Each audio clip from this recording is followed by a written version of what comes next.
belajar bersama di dalam sekolah kita ya. Oke, baik. Sebelumnya mohon untuk ketua kelas dipimpin terlebih dahulu. Siap untuk memulai pelajaran hari ini, berdoa pecahan masing-masing. Doa mulai. Doa pecahan. Terima kasih. Untuk hari ini sistem ada yang tidak masuk. Masuk semua? Iya. Baik. Oke, baik. Di sini kita melanjutkan materi pembelajaran di minggu kemarin. Yang kaitannya minggu kemarin adalah seni 2 dimensi, dan kita sekarang mulai menginjak ke seni 3 dimensi, khususnya seni patung. Oke, baik. Di seni patung, sebentar, Bapak mau tanya dulu nih. Di sini alhamdulillah kebetulan Bapak membawa sesuatu nih. Ini adalah hasil karya Bapak dulu di tahun 2006. Waktu itu Bapak masih bujang ya. Alhamdulillah Bapak bekerjasama dengan Dinas Pariwisata Provinsi Lampung. Bapak diamanahi dan bertanggung jawab untuk membuatkan sebuah miniatur patung, khususnya ini budaya Lampung kita ya, yaitu Sai Batin dan Padun. Nah ini alhamdulillah ini sudah bisa Anda lihat ketika nanti Anda jalan-jalan di Taman Mini Indonesia Indah di Jakarta, itu sudah ada emas pasang. Itu alhamdulillah dulu karya Bapak. Nah ini kebetulan Bapak repro, kan ini sistemnya reproduksi, jadi Bapak repro lebih dari emas pasang, yang lainnya untuk koleksi Bapak. Nah, di sini juga bisa untuk anak-anak bisa melihat, nanti bisa untuk dipelajari. Nah, di sini karya ini yang Bapak bawa ini termasuk seni patung. Kira-kira kalau menurut Anda seni patung ini masuk seni patung yang apa? Ada yang tahu nggak? Ini masuk ke jenis seni patung yang apa? Kira-kira apa mengenai patung ini ketika anak-anak lihat ini? Ya, jenis masuk ke dalam patung figuratif, boleh, karena ini mengangkat sebuah sosok figur manusia ya. Oke, ada lagi yang lainnya selain patung figuratif, ini masuk ke apa? Jenis patung apa nih? Ya, ada yang paham? Silakan tunjuk jari.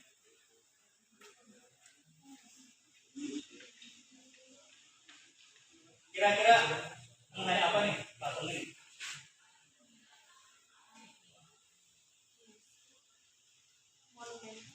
Ya, masuk patung kerajinan, boleh, tidak apa-apa. Namanya kita belajar, oke ya? Oke, baik. Berkaitan dengan patung, nah sekarang sedikit banyak kita coba untuk mengulas patung. Nah, sementara dalam dunia seni ini kan ada 2 dimensi dan 3 dimensi, khususnya karya seni yang kita geluti sekarang 3 dimensi. Nah, 3 dimensi khususnya patung. Kalau Anda nanti ketika mungkin di sini selesai tamat SMA, kan ada yang kuliah, ada yang buka usaha, ada yang dagang. Nah, katakanlah kita ambil salah satu contoh saja. Karena di sini kan tidak semua siswa ini mungkin akan bisa kuliah ataupun kerja dan yang lain. Minimalnya kalau kalian bisa mempelajari seni patung ini, setidaknya Anda punya skill. Minimal punya skill ketika Anda selesai kuliah, ketika Anda selesai SMA. Saya mau kemana ya? Saya mau kuliah, saya nggak punya uang. saya mau usaha, saya nggak punya modal. Nah, setidaknya kalau Anda punya skill bakat, mungkin Anda bisa diolah ketika Anda mempunyai sedikit kemampuan. Saya tak buat kerajinan lah.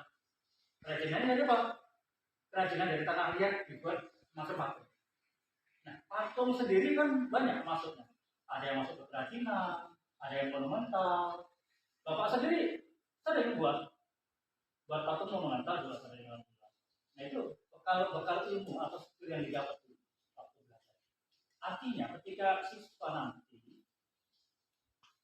kalau tidak bisa melanjutkan, mudah-mudahan dengan skill yang dikembangkan itu bisa apa? Bisa menciptakan suatu usaha berdikari sendiri, mandiri. Minimalnya kalau tidak punya modal bekerja dulu ke studi. Ketika nanti sudah dapat ilmu bisa berjaga sendiri. Itu harapan Bapak. Setidaknya apa? Minimal ngomong seperti Bapak. Alhamdulillah Bapak dulu ada skill sedikit ini bisa membuat suatu bentuk patung rajin. Itu harapan Bapak. Ya. Nah di situ untuk bekal Anda bisa berdikari sendiri. Artinya kita bisa memanajemen, kita punya usaha sendiri. Nah itu sangat membanggakan. Nah itu mudah-mudahan itulah harapan ya kita semua di masa untuk meningkatkan taraf hidup masyarakat, meningkatkan ekonomi. Paham ya? Oke. Nah di situ karena kenapa?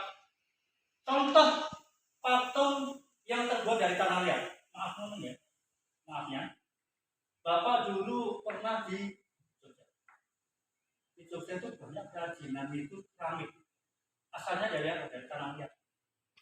Tanah liat, yaitu untuk dibuat keramik yang dibakar. Dan di sana karena bahan baku itu udah mahal, bahkan 1 kilonya itu udah 5.000. Sekarang kalau kita bisa meninjau di lingkungan kita bisa lihat tanah liat itu ribuan hektar itu belum bisa terolah, terekspos. Nah itu setidaknya anda ini ketika nanti punya skill Anda bisa mengolah seperti di Kasongan di Jogja itu diolah bahkan itu sampai ekspor. Itu suksesnya dan disitu mengangkat untuk jadi satu daerah. Tentunya kita ingin mengangkat daerah kita. Nah tidak lupa juga ngangkatnya juga kalau bisa tema-tema itu ke daerah. Ya. Oke baik. Kita coba langsung masuk ke materi ya. Di sini menganalisis secara seni rupa berdasarkan jenisnya, tema, fungsi, dan nilai estetik. Namun di pertemuan sekarang kita coba untuk kupas dulu dari jenis-jenisnya dan temanya.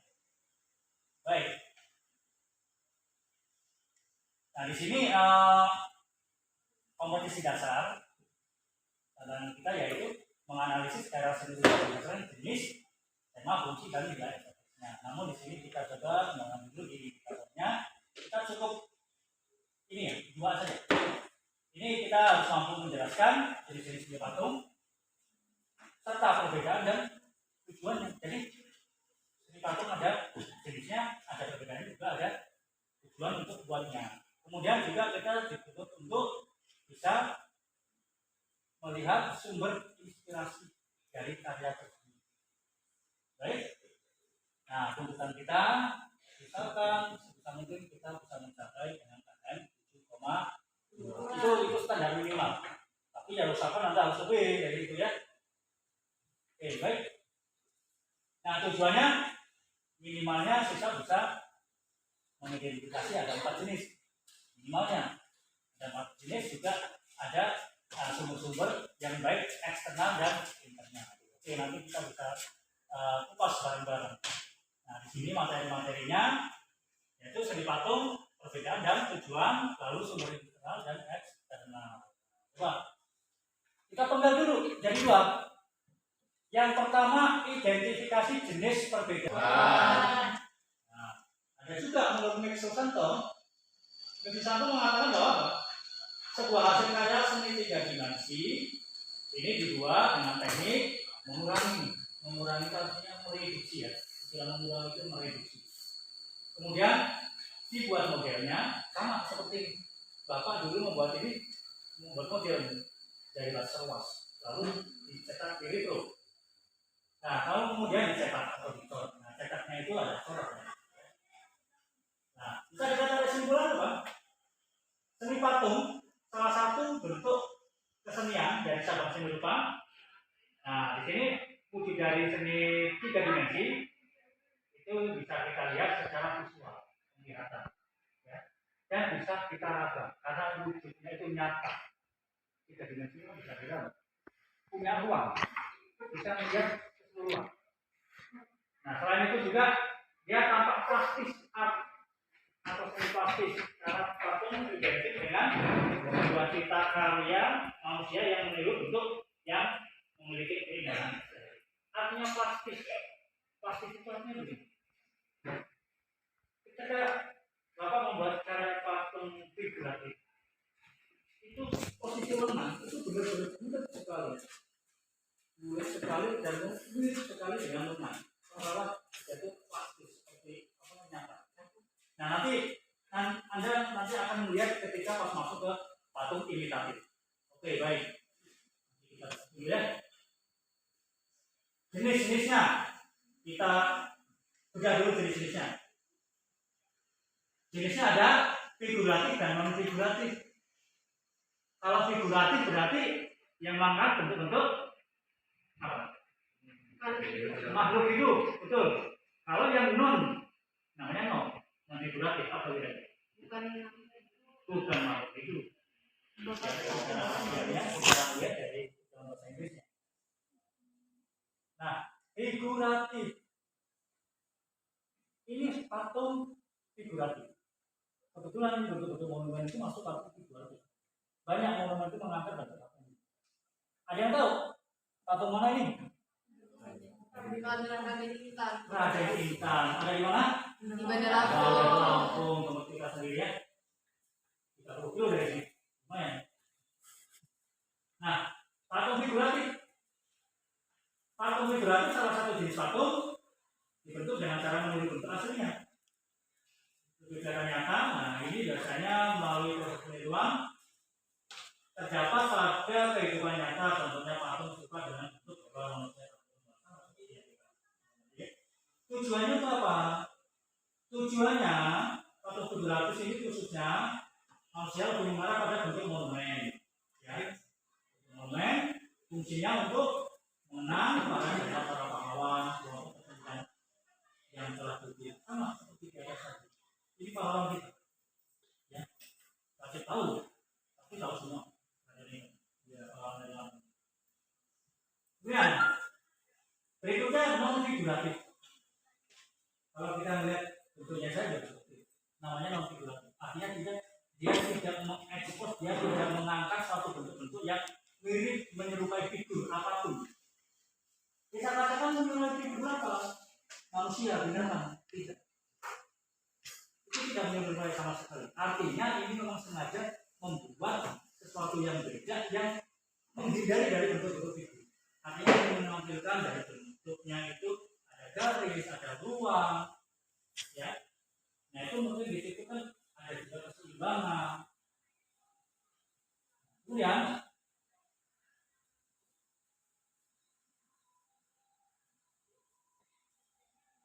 patung non figuratif. Nah, patung non figuratif memiliki bentuk serupa dengan bentuk yang ada pada patung figuratif. Patung yang tidak serupa dengan bentuk yang nyata, ya. Kemudian itu dari ya. Kemudian tujuannya apa? Memberikan bentuk yang sama dengan bentuk yang tujuannya untuk tidak memberikan bentuk yang sama dengan bentuk yang asli. Ini hanya untuk kepentingan estetis atau keindahan semata. Artinya ini sebagai bentuk ekspresi seniman. Ekspresi seniman itu sendiri mengungkapkan ide-ide gagasannya yang membawa dalam bentuk baik itu ruang, garis, kesimbangan dan yang lain. Objek, sedangkan yang non figuratif justru menghindari dari bentuk-bentuk objek yang dituju. Baik, kita masuk ke jenisnya. Jenis patung berdasarkan jenisnya. Patung berdasarkan jenis patung. Ada John de Rosé, ada patung relief. Apa itu patung John de Rosé? Merupakan salah satu jenis patung yang mempunyai posisi berdiri sendiri atau tidak menempel pada bagian-bagian lainnya. Iya, betul sekali. Artinya patung itu berusaha memposisikan dirinya itu tidak bersandar ke suatu tiang, atau pas bulan puasa tahun kemarin masih pandemi, ya. Alhamdulillah tahun kemarin Bapak menggarap Garuda, dan tahun ini Bapak menggarap Tugu Tiger yang ada di Bulog, ya. Nah di sini yang Bapak garap ini, patung ini dikategorikan masuk ke patung John de Rosé karena dia benar-benar hanya berdiri menggunakan satu kaki tanpa dia memegang suatu semacam tiang atau tembok, ya. Dan dari patung John de Rosé ini biasanya bertujuan sebagai pelambang. Artinya seperti Garuda tadi. Garuda tadi ini kan namanya Garuda, pelambang negara kita kan. Dan di situ juga banyak di daerah-daerah itu yang mempunyai seperti ini. Seperti yang di Bapak garap ini sebenarnya di pinggir lapangan, ya. Dan lapangan itu sebenarnya namanya lapangan Garuda. Nah disitulah satu pemerintah daerah menyesuaikan dengan ikon lapangan itu, namanya lapangan Garuda, akhirnya dimonumentalkan dalam bentuk patung Garuda. Artinya bisa lebih mengena, lebih sinkron. Dan di sini setidaknya juga untuk media, untuk publikasi bahwa di sini ada suatu bentuk lapangan untuk arena berolahraga. Tujuannya tadi sebagai lambang, ya. Selain itu juga banyak dipakai untuk bentuk-bentuk yang sakral di beragama. Nah, kemudian selain itu tadi yang John de Rosé, sekarang masuk ke relief. Kenapa? Relief kalau kita lihat itu tampak hanya dari depan, 2 dimensi. Walaupun relief itu ada yang relief datar, relief rendah, seperti di area Jawa Timur, itu di candi-candi Jawa Timur itu rata-rata relief rendah. Pewayangan-pewayangan di candi Jawa Timur. Namun ketika sudah masuk ke Jawa Tengah, apalagi itu yang candi-candi Buddha, itu seperti di Borobudur, itu kan Buddha, itu sangat menonjol sekali, bahkan hampir separuh badan luar. Itu relief sangat jauh. Nah di sini mungkin Anda bertanya, ya, relief itu kita bisa melihatnya tampak dari depan, tapi kenapa kok masuk dikategorikan patung? Karena secara teknis pembuatannya itu menggunakan teknis pada karya seni patung. Ada yang reproduksi, ada yang dipahat, ya, direduksi, reduksi itu banyak. Ada yang dipahat, ada yang dibentuk, ya. Nah, teknisnya itu sangat monumental. Kemudian relief ini posisinya jelas, ya, menempel di permukaan ini. Kemudian menggambarkan tentang cerita-cerita zaman dulu biasanya, baik itu secara pahlawanan atau kerajaan dan yang lainnya. Tujuannya apa? Itu mengilustrasikan peristiwa di masa lalu. Kemudian penandaan kekayaan kebudayaan. Selain itu juga bisa untuk dekorasi pada sebuah bangunan. Baik. Nah, sekarang coba kita masuk jenis seni patung berdasarkan fungsi. Nah, kalau berdasarkan fungsi ini cukup baik. Namun sebelumnya kita coba untuk membedakan dulu perbedaannya, ya. Nah, kita coba untuk membedakan dulu secara perbedaannya.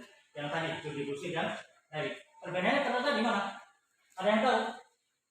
John de Rosé dan relief. Perbedaan antara patung John de Rosé dan relief. Ada yang tahu di sini? Kalau Jundi Guse Kalau Jundi Guse itu dia berdiri sendiri. berdiri sendiri. Kalau Religi itu dia kayak nempel di tempat. Nah, iya betul. Itu perbedaannya. Makanya kenapa dikategorikan sini berdasarkan jenisnya. Jenis seni patung berdasarkan ada yang jenis berdiri sendiri dan ada yang ya. Oke. Sekarang jenis seni patung berdasarkan fungsi. Banyak ini fungsinya. Pertama untuk fungsi keagamaan. Lalu ada yang biasa, ada yang arsitektur, kemudian kerajinan, monumental, dan patung seni atau fine art atau dikategorikan seni murni.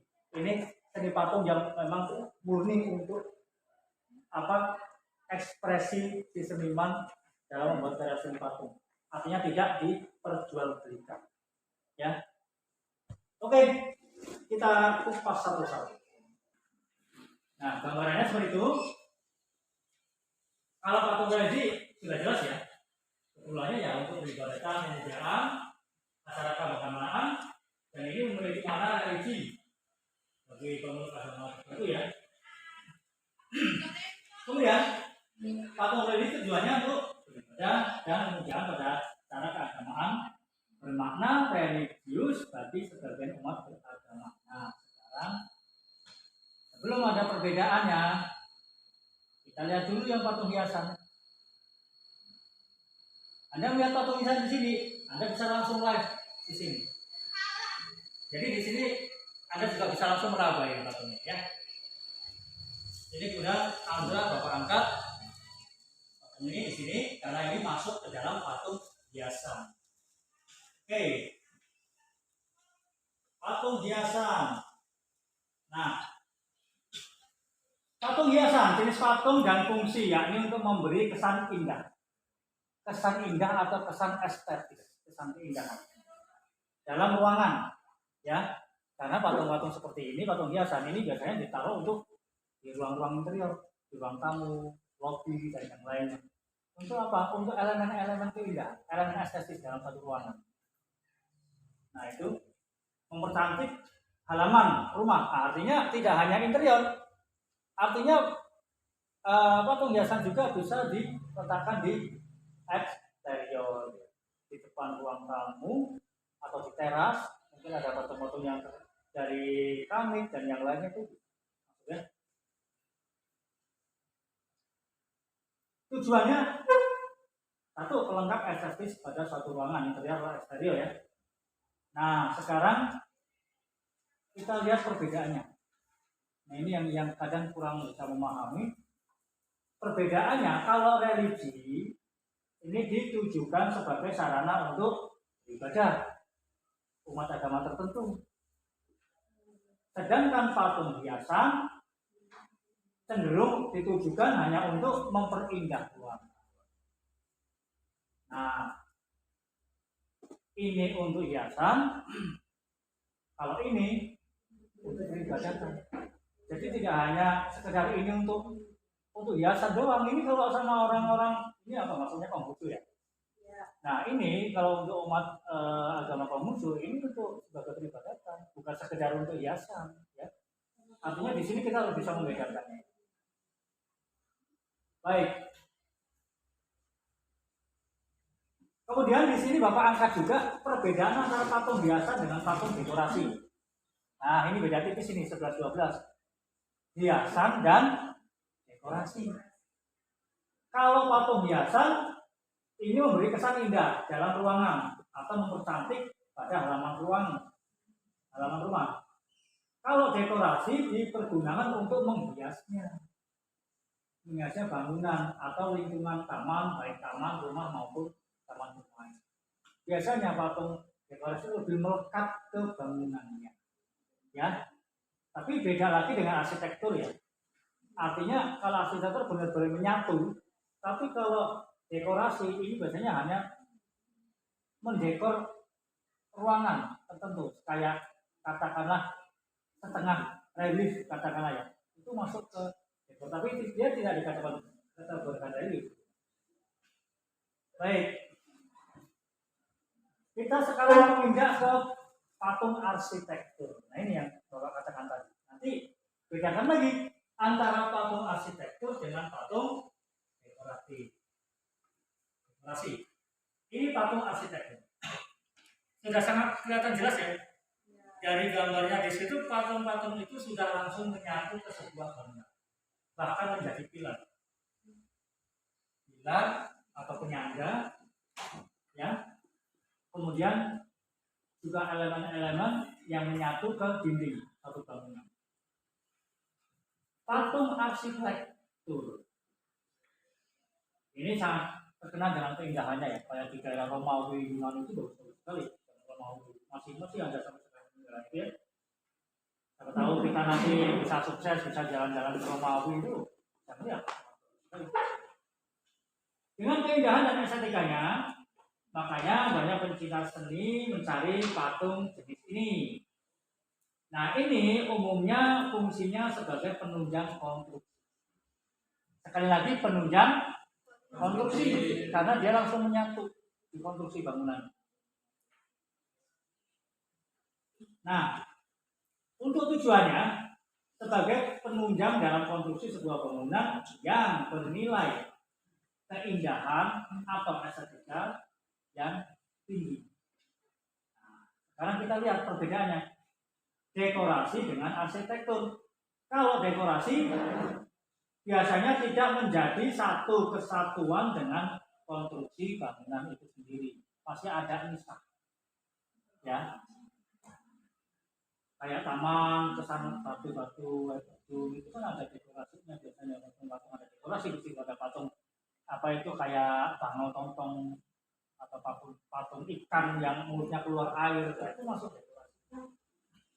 Kemudian sedangkan patung arsitektur biasanya dibuat bersamaan langsung dengan konstruksi bangunan dan menyatu ke dalam konstruksi bangunan itu sendiri. Artinya begini, ketika membangun bangunan itu, patungnya pun langsung dibuat saat itu.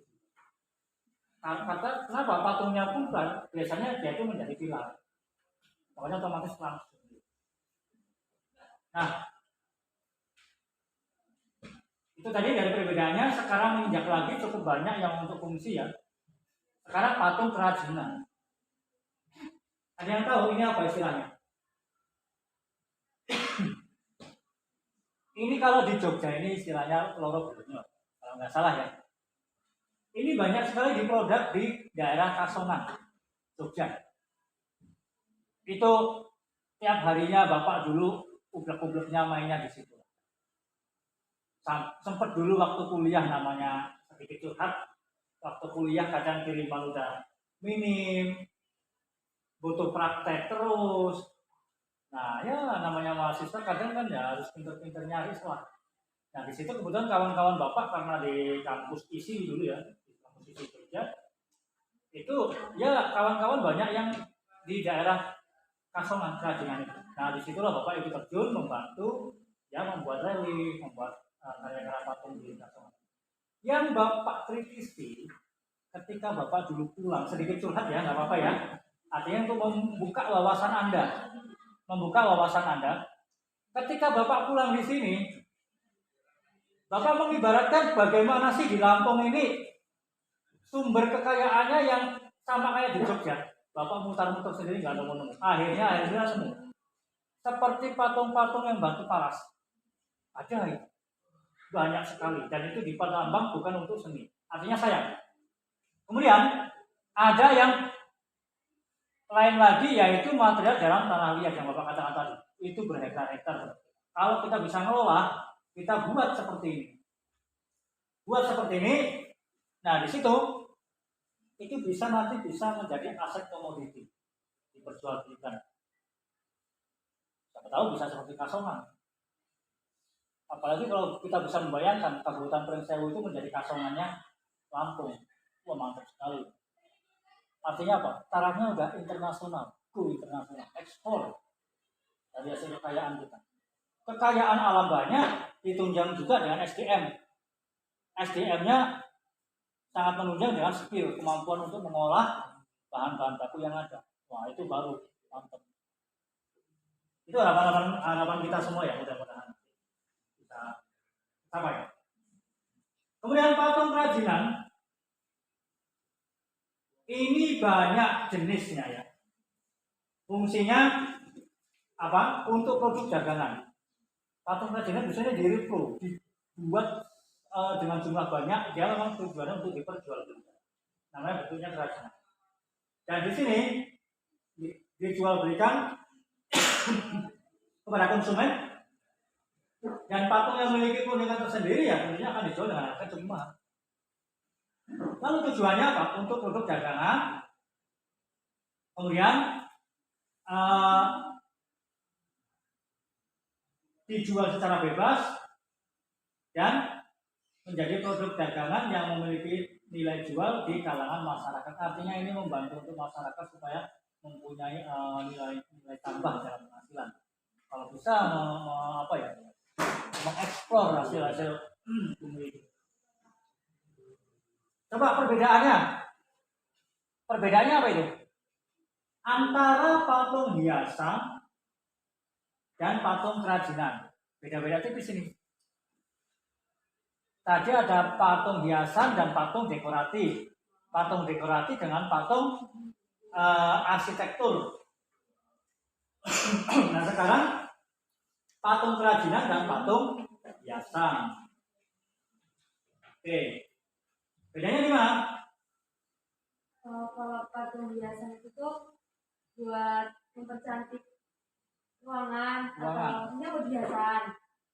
Terus kalau patung kerajinan itu tuh buat produk dagang. Iya, untuk produk dagangan. Sengaja memang dibuat. Anda khususnya ya baik saya atau cowok, kalau Anda bisa kreatif rajin membuat gantungan kunci, ada ya gantungan kunci yang dalamnya ada kalajengking, ada apa itu, itu kan sebenarnya dari fiber, itu sangat mudah sekali buat. Kalau Anda bisa kreatif, nah itu masuk ke patung kerajinan. Nah itu bisa diperjualbelikan. Apalagi kayak miniatur candi juga itu banyak diperdagangkan, itu masuk ke dalam kerajinan. Kemudian masuk monumental. Nah ini yang Bapak katakan monumental. Ini salah satu monumental yang ada di Kabupaten Waikanan, yaitu memonumentalkan pahlawan Riakulu, ya. Patung monumental fungsinya untuk mengenang para pahlawan ya, yang sudah berjasa. Kemudian tujuannya juga untuk memperingati, mengenang kejadian-kejadian yang bersejarah di masa lampau. Juga bisa untuk mengingat sebuah peristiwa. Nah, perbedaan patung monumental dan patung religi.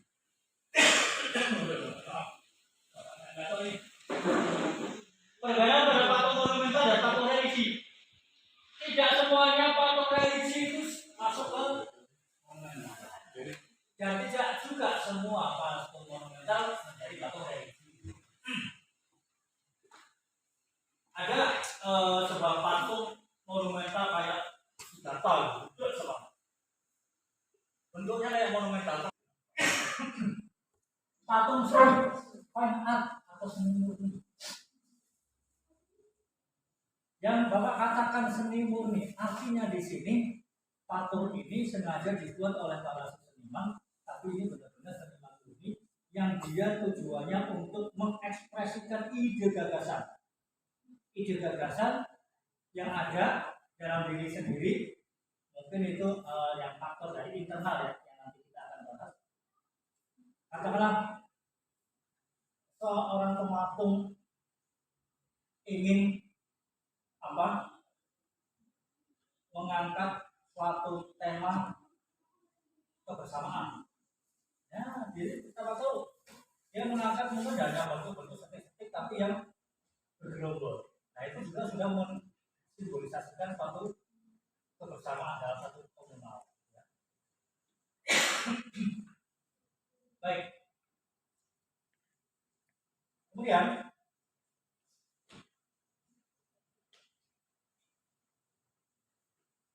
tujuannya sama seperti yang Bapak sampaikan tadi ya.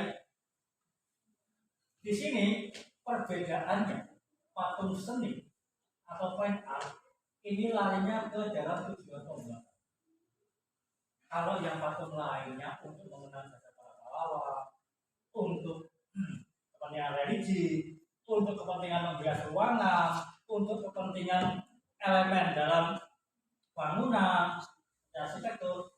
Tapi kalau patung murni, yaitu hanya untuk media ekspres. Hakikatnya itu tidak diperjualbelikan. Kalau diperjualbelikan itu sudah tidak masuk sebuah. Artinya itu hanya ingin menggunakan ide berdasarkan. Nah, di sini ada patung berdasarkan corak. Ini yang terakhir. Patung berdasarkan coraknya imitatif. Ada yang tahu artinya imitatif di sini? Apa itu? Imitatif, imitasi, imitasi.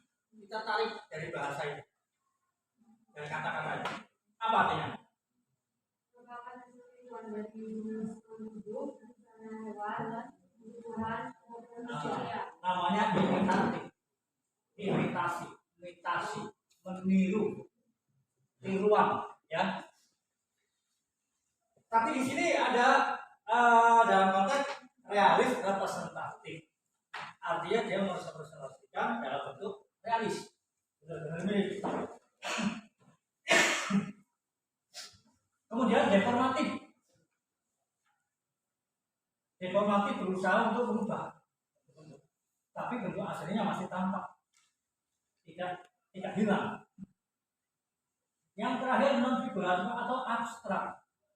Ini benar-benar merubah total bentuk objek yang ada. Jadi kalau deformatif itu masih merombak, merubah, tapi bentuknya masih bisa dikirimi. Artinya bentuknya itu masih bisa kita pahami. Contoh Anda membuat patung figuratif manusia, tapi manusia sudah pecah-pecah di lubang. Tapi wujudnya masih kelihatan kalau itu figuratif. Nah, sedangkan kalau non figuratif itu nggak niru manusia, nggak niru tumbuhan, nggak niru hewan, nggak niru apapun. Itu mungkin bebas kita mau bikin. Dia akan tampak lebih absurd. Artinya ambigu, lebih tampak kayak sesuatu yang absurd dan tidak ada kejelasan. Tidak ada kejelasan dalam artian di sini. Ini mirip objek apa? Nah, dari itu kalau bisa ya benar-benar inovatif dan bermotor. Itu sedikit banyak gambarannya. Coba kita bedah. Ini yang bisa disebut dengan patung imitatif. Mirip kan? Atau orang bilang patung lilin. Ini biasanya koleksinya itu di Madam Tussauds. Buka di Google di Madam Tussauds. Dari Soekarno ada, bahkan dari artis-artis, pemain-pemain sepak bola, pokoknya yang menjadi top center. Bahkan kayak yang suka India, Kajol ada, Shahrukan ada, Hrithik Roshan ada, dan pembuat, ya, Kareena Kapoor ada, Arnold, ya, pemain-pemain Hollywood banyak. Nah, ini masuk imitatif, dia benar-benar meniru sama seperti objek aslinya. Nah, imitatif tujuannya apa? Ini biasanya mengarah pada bentuk-bentuk dan jenis patung yang beraliran hiperrealis. Hiperrealis itu bentuk realis yang sangat berlebihan. Hiperrealis untuk mengungkapkan bentuk dan anatomi yang sesuai dengan bentuk. Ini benar-benar tadi atau nyata pada modern. Nah, ini tidak lain biasanya digunakan kalau sama kolektornya itu biasanya untuk mengabadikan dirinya, koleksi diri sendiri. Soalnya kayak apa itu itu ada juga di Madam Tussauds. Jadi dia benar-benar foto itu, dan itu mungkin untuk koleksi. gambarnya karena memang tingkat kemiripan dan ketelitian bahkan warna kulit bahkan bulu-bulunya pun itu benar-benar detail. Nah, kalau kita lihat pasti bisa kita kenali sebuah bentuknya pasti objek manusia, figur manusia. Namun di situ dia juga baik direduksi, baik disambung, ditambal. Nah itu menjadi benar-benar sesuatu yang lebih menarik. Namun bentuk aslinya masih bisa dikenal. Itu secara deformatif. Nah, pengertiannya ini ya, seperti yang Bapak sampaikan barusan, tujuannya tidak lain untuk mengambilkan bentuk-bentuk baru yang lebih estetis dengan cara merubah bentuk alam atau objek sehingga menghasilkan bentuk-bentuk yang baru, tapi masih batas aslinya.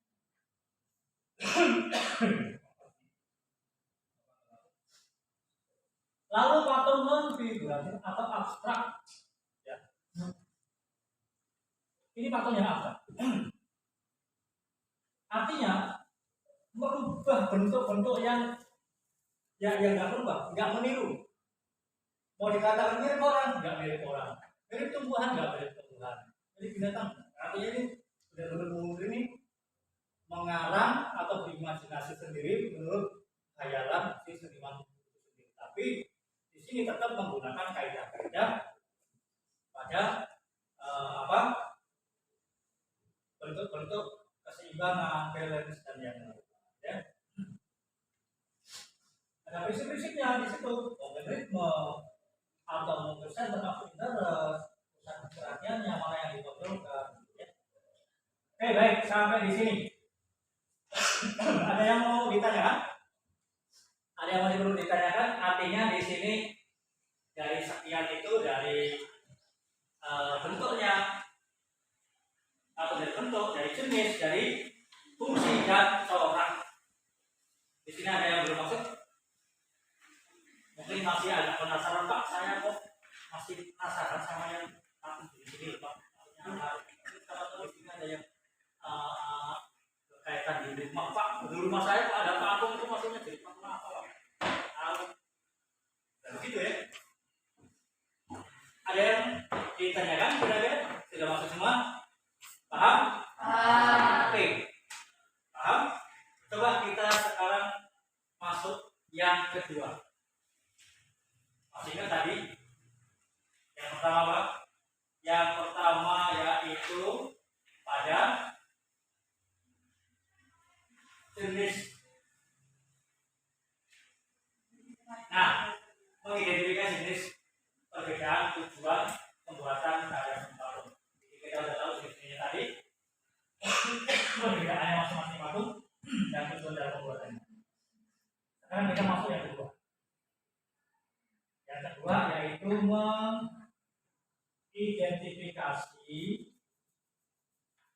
temanya, tema dari karya seni patung yang bersumber dari internal dan eksternal. Jadi kalau kita membuat seni patung itu pasti ada alasan dan pasti ada tema. Kita membuat sesuatu pasti ada itu.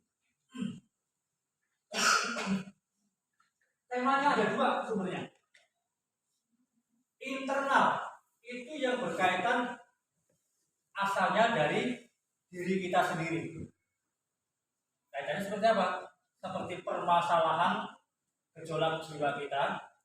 Katakanlah Anda seorang seniman membuat patung. Anda merasa gerah, gelisah dengan seperti contoh tadi ya. Masyarakat kita kok udah porak-poranda, kebersamaannya kurang, rasa persatuannya. Nah di situ Anda mungkin ingin mengangkat bentuk-bentuk kesatuannya itu, tapi disimbolkan ke dalam bentuk patung. Bisa saja Anda mencari bentuk-bentuk stick, itu saling mengikat dalam bentuk stick. Nah itu bisa menjadi suatu simbol kekompakan, kesatuan yang akhirnya bisa sangat solid.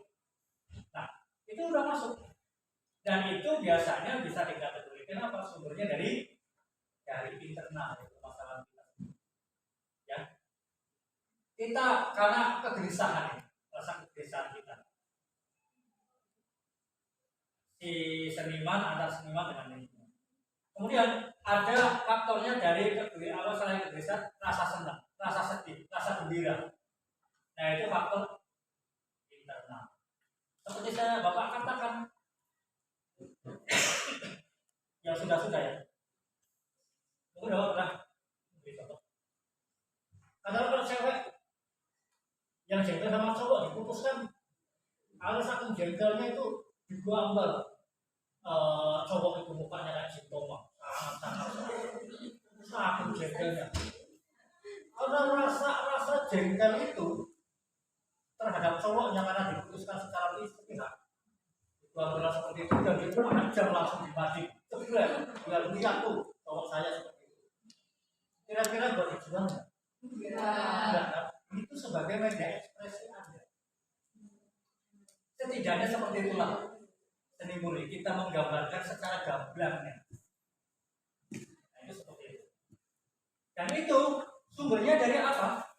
Dari faktor internal, permasalahan diri kita sendiri. Itu yang sumber. Nah sekarang temanya yang bersumber dari sumber eksternal. Contohnya ada keagamaan, ada nasionalisme, ya, ada sosial, politik, ekonomi. Nah, contoh berkaitan dengan tema-tema yang bersumber dari eksternal, mengangkat di bidang tema nasionalisme. Nah, karena mengingat jasa-jasa para pahlawan itu banyak andil dalam meningkatkan kemajuan negara kita. Di situ secara bentuknya dan kemudian kita udah jawab dari hasil kinerja dan jeripayahnya sudah layak untuk dimonumentalkan sebagai apa? Sebagai bentuk penghargaan kita terhadap negara. Ada mungkin pernah melihat monumental dari Pak Habibie yang sedang pegang jasanya Pak Habibie itu sangat banyak, khususnya di atas mereka. Nah itu yang tidak kita sadari. Nah disitulah sumber dari realitas internal. Ini dibuat sudah cukup lama dan dibuat oleh siapa? Senimannya Pak Edi Sunarso. Itu seniman di Jogja dan dulu itu masuknya dosen Bapak dulu waktu kuliah tapi sudah lama pensiun. Bapak dulu sering beberapa kali main studionya memang patungan banyak sekali karya-karya di Jakarta itu karya Bapak Edi Sunarso.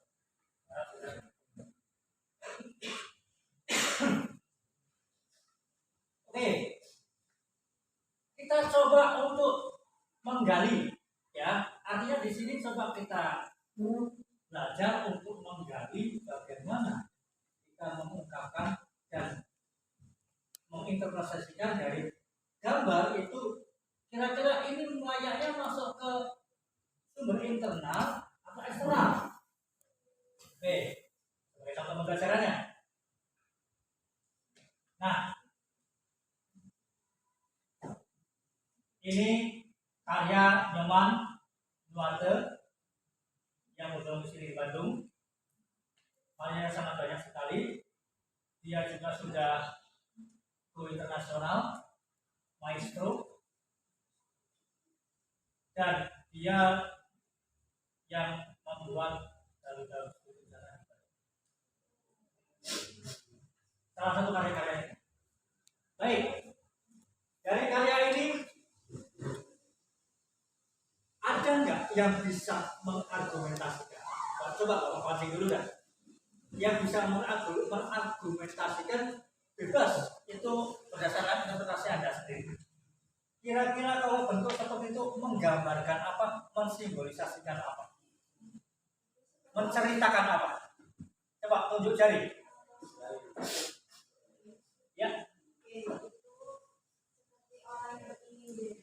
kayak dia dari sesuatu terus dia ingin keluar dari sesuatu yang mungkin menurut dia itu sesuatu itu tuh membuat dia masih tidak nyaman.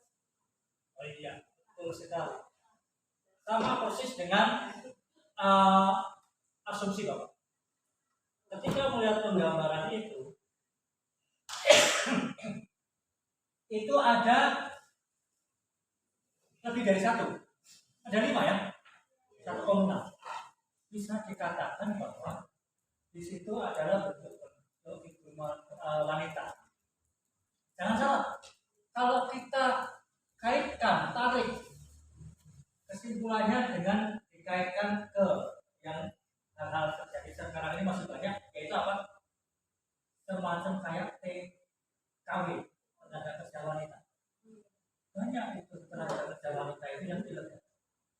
Kita nggak tahu tenaga kerja TKI Indonesia yang ilegal, tapi banyak kan TKI itu wanita perempuan kan? Iya. Jangan yang lain.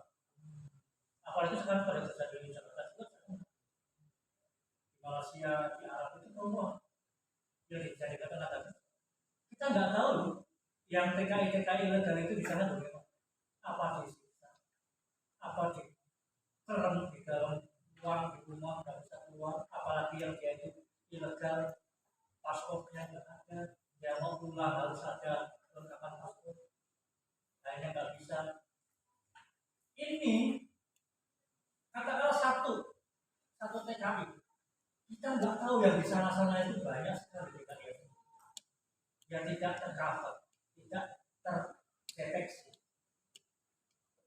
Setidaknya sistem iman ini mungkin dia ingin menggambarkan seperti ini loh kondisi TKI kita itu di luar negeri. Siapa tahu di dalam hatinya TKI itu sebenarnya banyak yang ingin berontak, dengan mungkin sisa matikan dan yang lainnya, dia terkurung di dalam rumah gedung. Dan TKI itu di Indonesia kan nggak cuma sedikit, makanya di sini dibuat ada apa? Ada 5, karena ini melambangkan apa? Lebih dari 1. Artinya melambangkan jumlah banyak. Ya. Nah, maka dari itu jumlah banyak ini digambarkan posisinya dia seolah-olah kayak selendang itu masih menggelegar. Selendang itu apa? Bisa diasumsikan aturan-aturan hukum yang berlaku bagi majikan-majikannya sendiri, bukan menggunakan aturan sendiri. Nah, aturan-aturan itu membelenggu mereka itu tidak bisa keluar. Nah, makanya di sini dibahasakan atau disebutkan seperti ini. Seolah-olah para TKI ini ingin keluar dari belenggu itu lepas.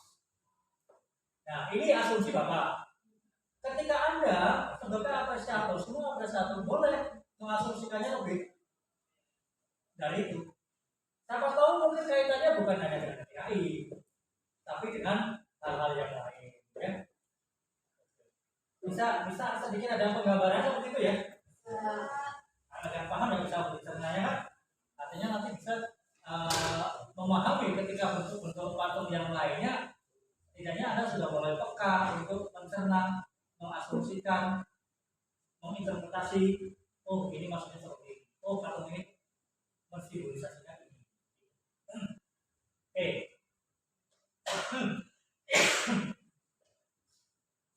Nah, kemudian yang contohnya yang eksternal.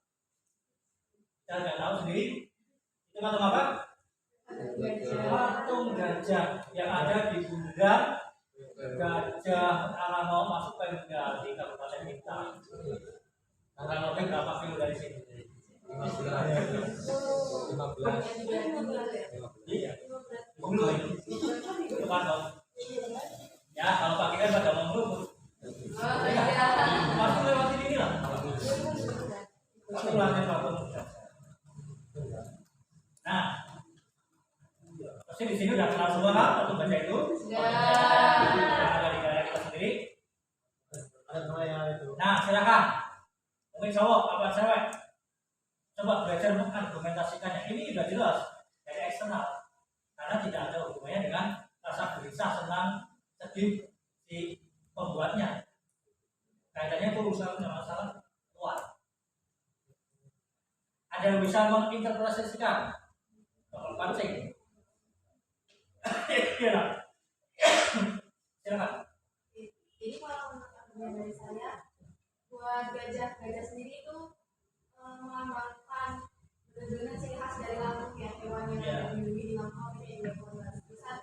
Buat gabungnya tidak oleh gajah putih dari Kabupaten Kiseko sendiri, pengen kalau misalkan kita itu menjadikan dunia sejahtera yang maju. Terus yang bagian gajah yang di sini juga melambangkan Kabupaten Kiseko yang ingin masyarakatnya sama seperti Yang bisa masuk.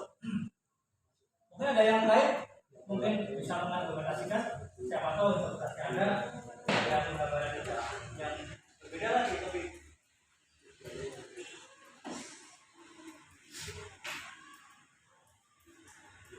ya, ada yang lain? Oke, baik, dari sini bawa batu ya.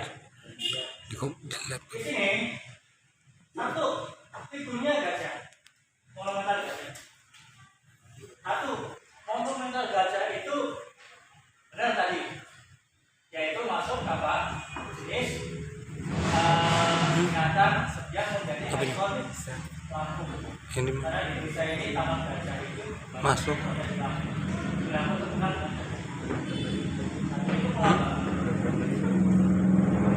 Enggak, itu cuma tinggal. Bisa jadi memijak ke bumi itu karena jangkauannya sangat luas. Sangat luasnya apa? Ketika gajah mengangkat barbel itu bisa menjadi satu pelambangan bahwa apa? Bahwa di Kabupaten kita Pengsewu itu banyak menghasilkan para atlet-atlet angkat besi.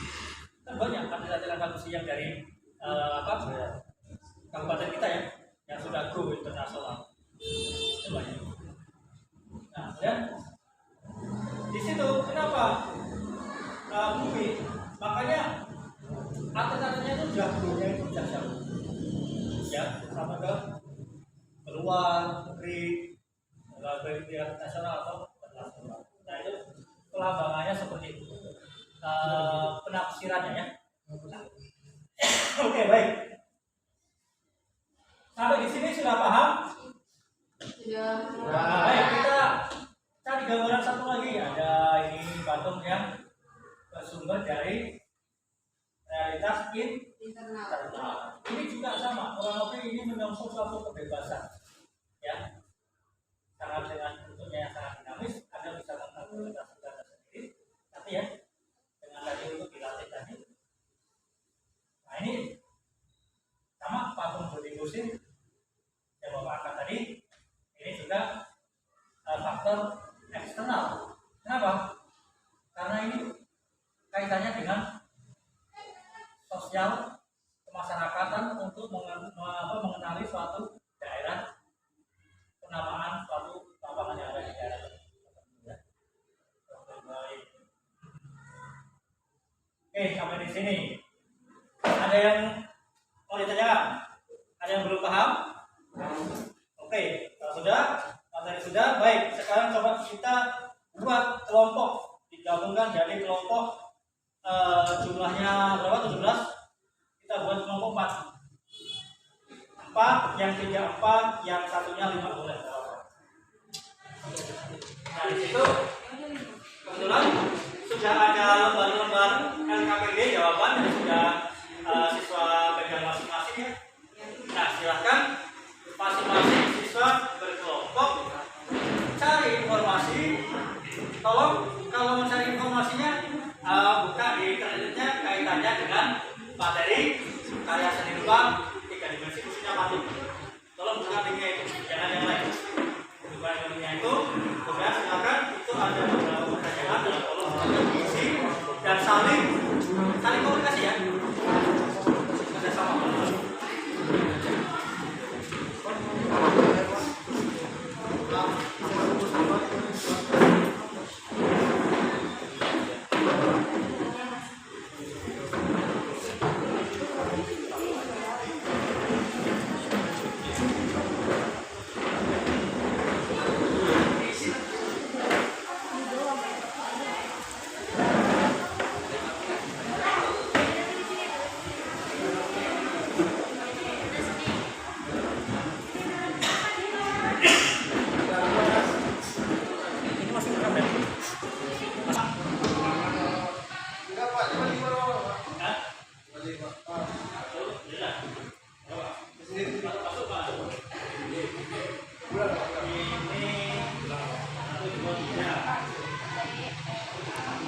Lek.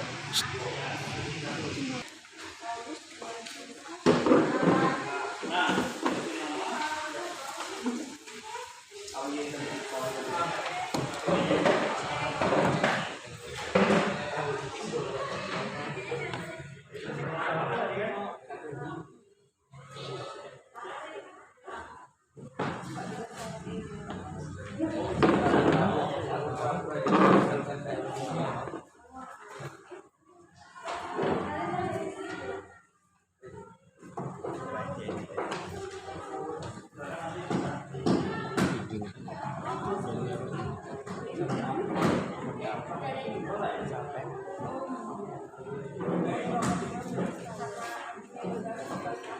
Kan punya.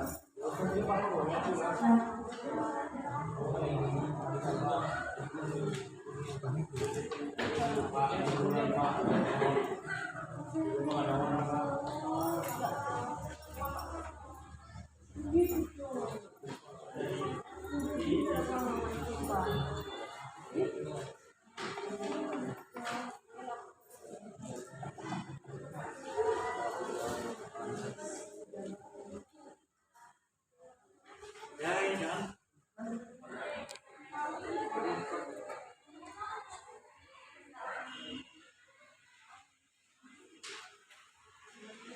Gantian aja dibagi.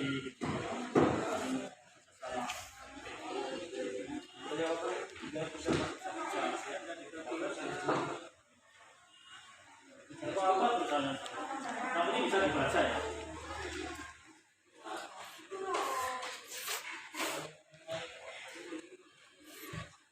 Dibagi-bagi nggak apa-apa biasa.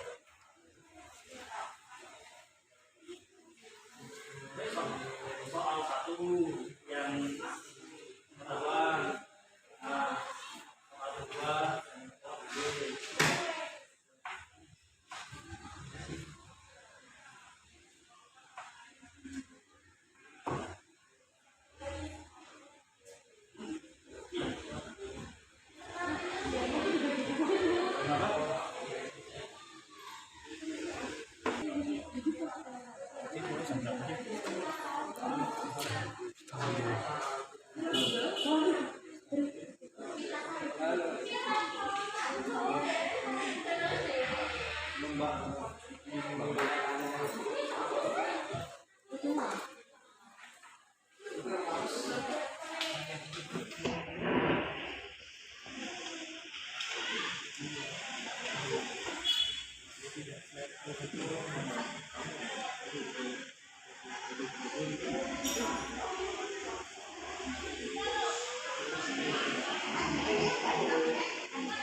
Ada yang tidak paham?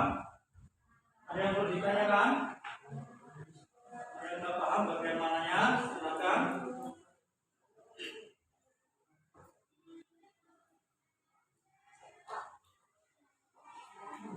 Ya. Iya.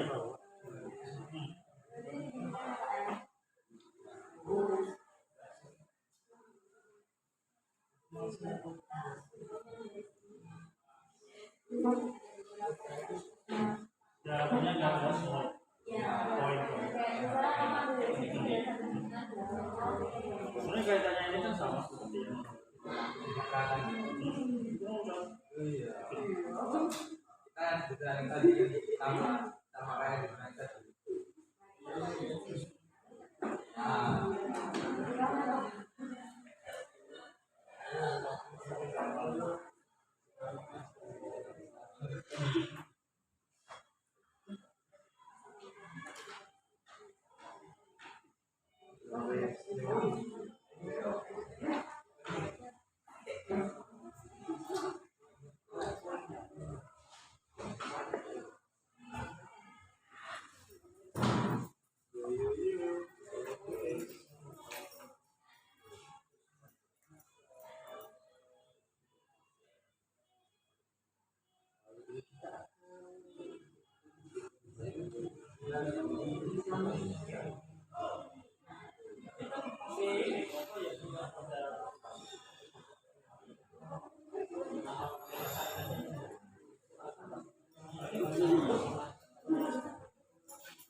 Kemudian kerupuk itu angin semua.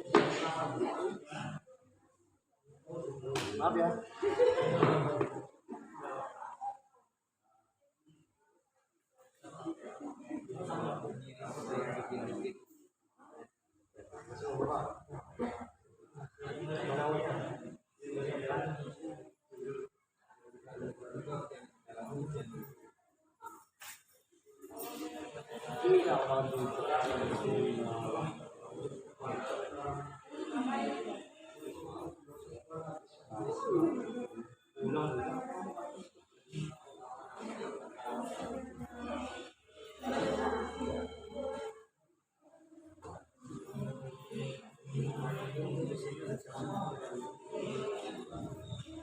Nanti masuk masing-masing masuk. Dulu mungkin ini bagian apa? Bahwa awalnya ada berapa? 3 kan? Iya, Pak. Intinya yang 2 1 2. Nah, ini nanti juga bisa ya. Nah, ini yang apa? Keterampilan. Dan pengetahuan 1 keterampilan 1.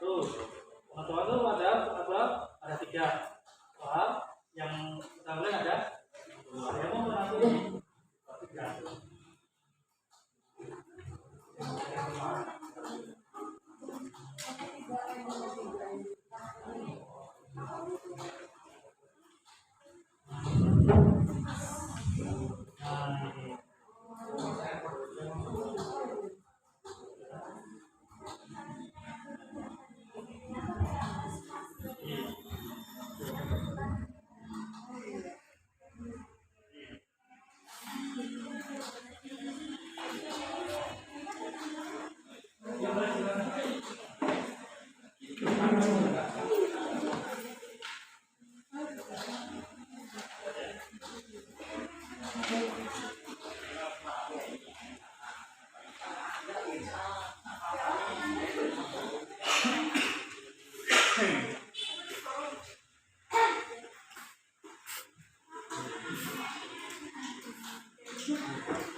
Kalau mungkin ada yang nggak paham, mungkin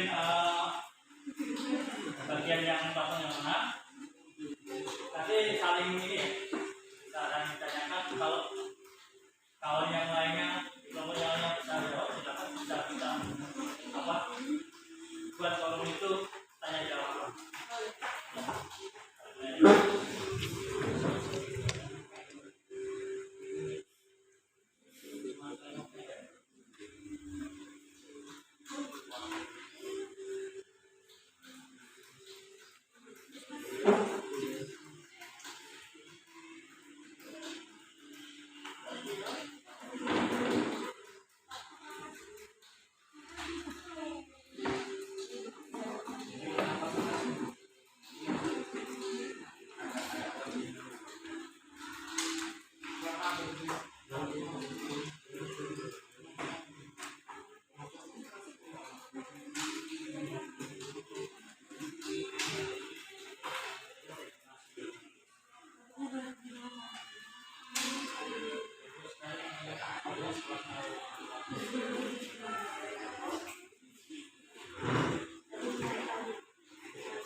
Sudah selesai? Tidak ya? Kalau sudah, coba dia presentasikan. Bapak minta masing-masing kelompok ya, salah satu aja kelompok. Bapak presentasikan. Dari RKPD yang pengetahuan dan keterampilan. Baik, dari yang pengetahuan silakan pada soal nomor 1 dan nomor 2. Monggo silakan.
Silakan presentasikan. Dari kelompok satu yang silakan. Agak keras sedikit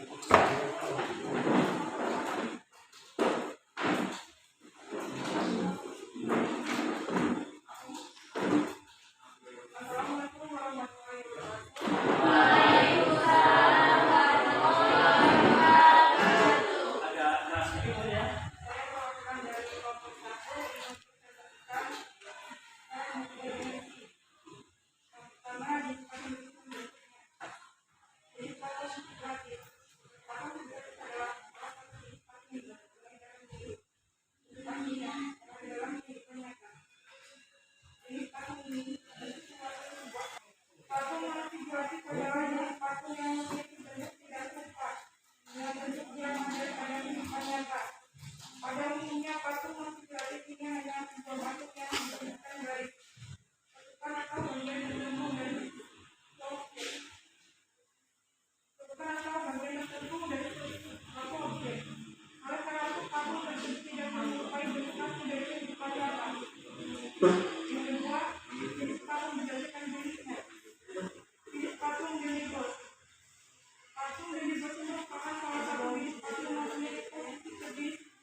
Itu bentuk patung berdasarkan apa jenisnya ya, berdasarkan bentuknya dan berdasarkan jenisnya seperti usik, relief dan lain-lain.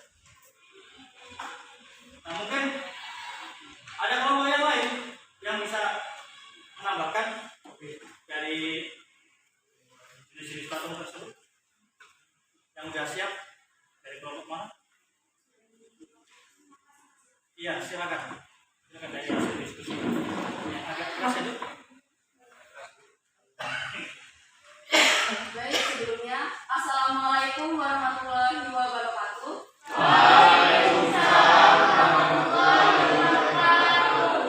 Baik, jadi saya di sini mewakilkan dari kelompok saya untuk menyampaikan hasil diskusi kami atau mempresentasikan hasil diskusi kami.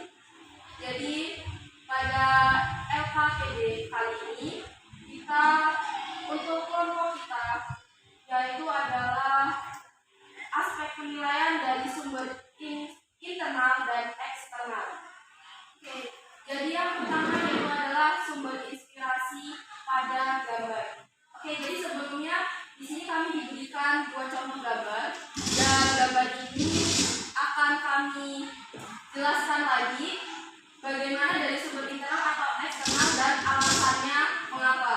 Oke, jadi yang pertama yaitu patung pada gambar pertama, yaitu merupakan patung dengan tema yang bersumber dari faktor eksternal.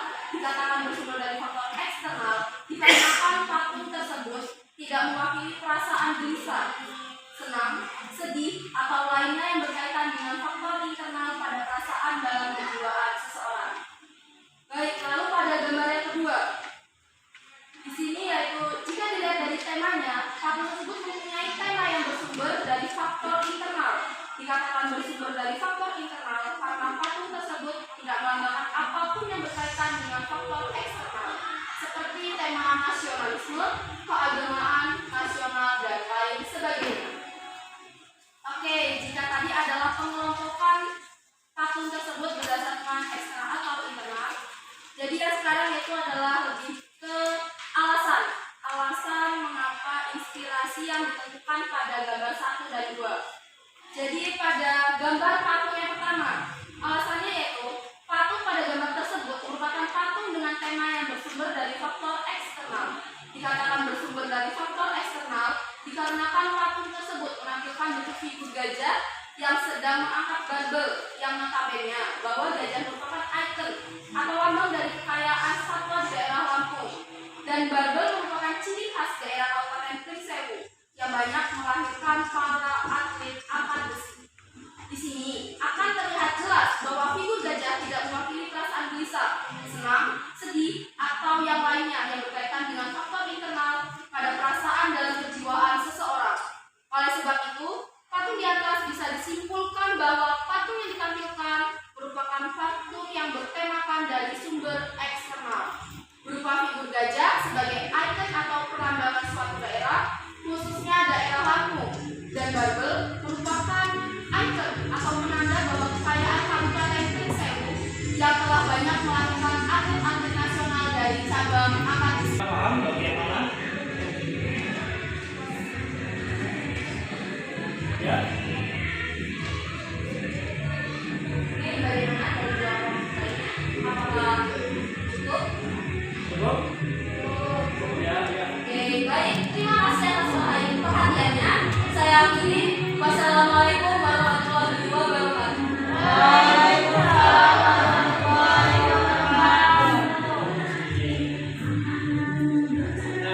Itu faktor eksternal dan internal. Tadi sudah dicoba dikeluarkan oleh kelompok 3 untuk eksternal dan internalnya, ternyata memang cukup pandai menginterpretasikannya dari tangkapan sebuah objek tersebut. Nah, selain itu coba yang kaitannya dengan jenis tema dan syaratnya. Di situ kan ada tujuan, perbuatan, lalu ada perbedaan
sebagai penunjang dalam konstruksi sebuah bangunan dan bagaimana estetika atau keindahan yang diri.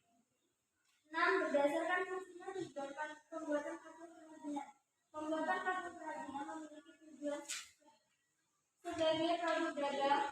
Patung kerajinan merupakan salah satu dari beberapa jenis patung yang paling berkembang. Patung kerajinan dibuat mungkin untuk dilihat dan perjualbelikan secara bebas, sehingga pembuatan patung kerajinan dibuat dengan tujuan sebagai produk dagang yang memiliki nilai jual di kalangan masyarakat.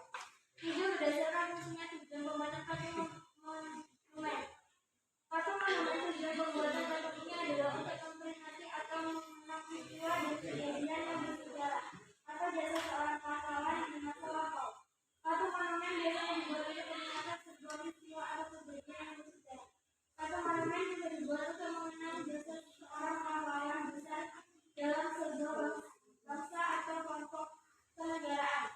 8. Berdasarkan caranya tujuan pembuatan patung imitatif, deformatif, dan manipulatif.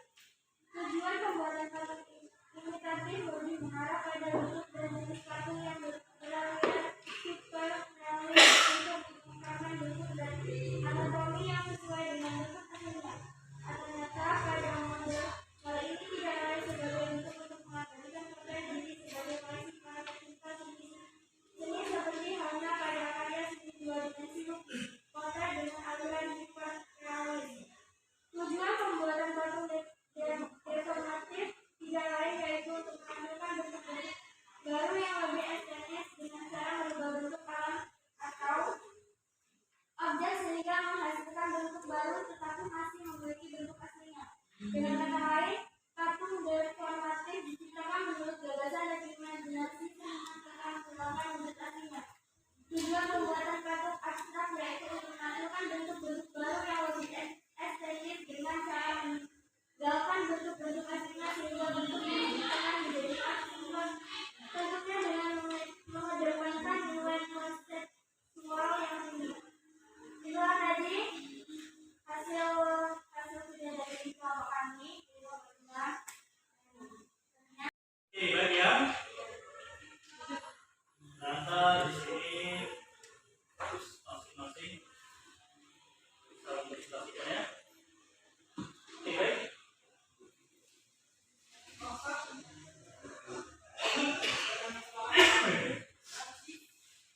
Oke, dari patung yang kita bisa pelajari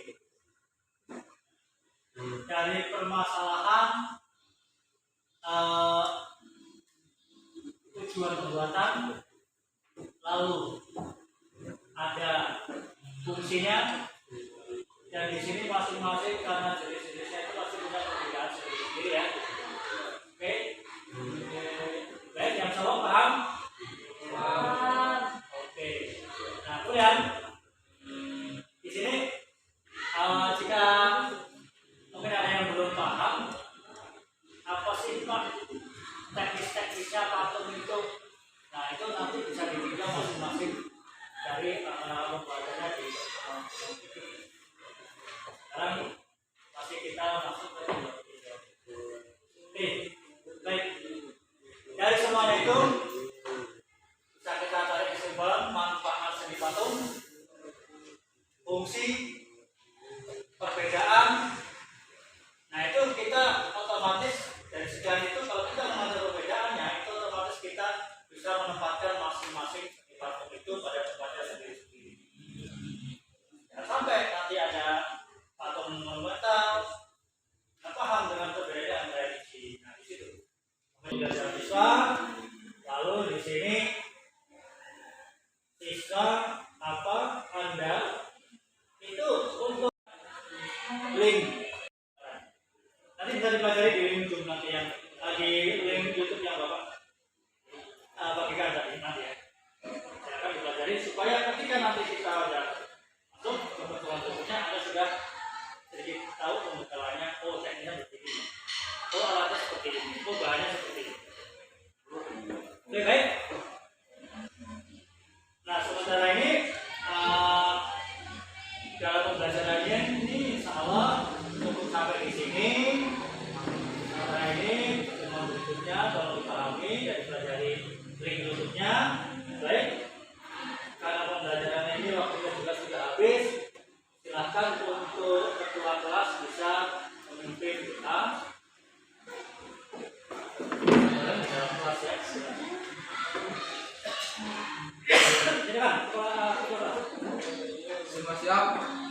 untuk mengakhiri pelajaran pada hari ini berdoa pecahan masing-masing. Doa mulai.